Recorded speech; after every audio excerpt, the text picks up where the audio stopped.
Наша с вами задача, во-первых, обучать уже наблюдателей. Выборы должны пройти честно, гласно, открыто и прозрачно. Штаб общественного наблюдения Ингушетии прошел недавно обучение, и теперь накопленные знания передадут общественным наблюдателям, которые будут следить за голосованием. Чтобы наблюдатели, которые приходили к нам на семинары обучающие, ушли уже с определенной информацией, закрепленной за ними, с золотым стандартом основным.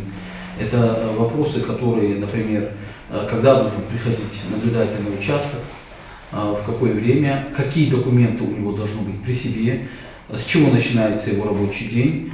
То есть он уже заранее должен знать, есть ли агитационные материалы до подхода к участку, и на каком расстоянии он уже может проявить свою активность, гражданскую позицию. Если на расстоянии 50 метров этот агитационный материал, он не должен находиться. В день выборов главы государства в Ингушетии будут функционировать более 140 избирательных участков. На каждом из них будет находиться по 3 общественных наблюдателя, а это больше 420 человек. С учетом резервистов это число приблизится к 500.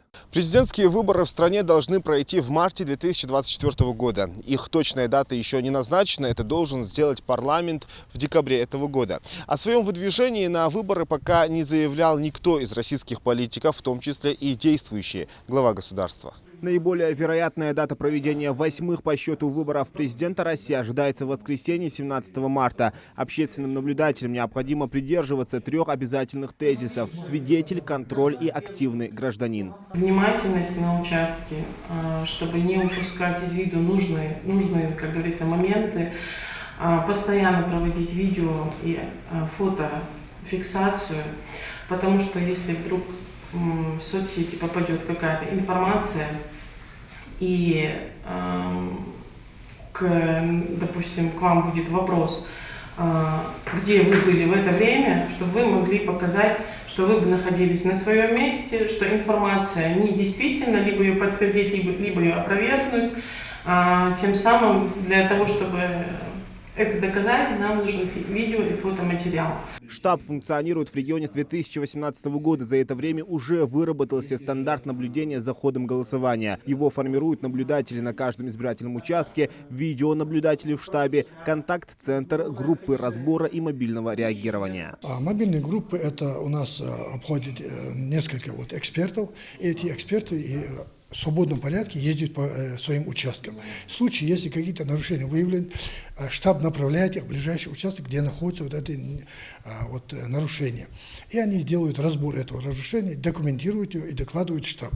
После чего штаб делает выводы. Выборы президента, возможно, будут проходить в течение нескольких дней. Эта практика введена еще при пандемии в 2020 году и очень хорошо знакома жителям. Мне кажется, выборы пройдут хорошо. Я каждый раз заявляю, наши люди идут на выборы как на праздник. А вот про наблюдателей хочу сказать, это в основном принципиальные люди. Мне это очень нравится, потому что они независимые, они не от партии.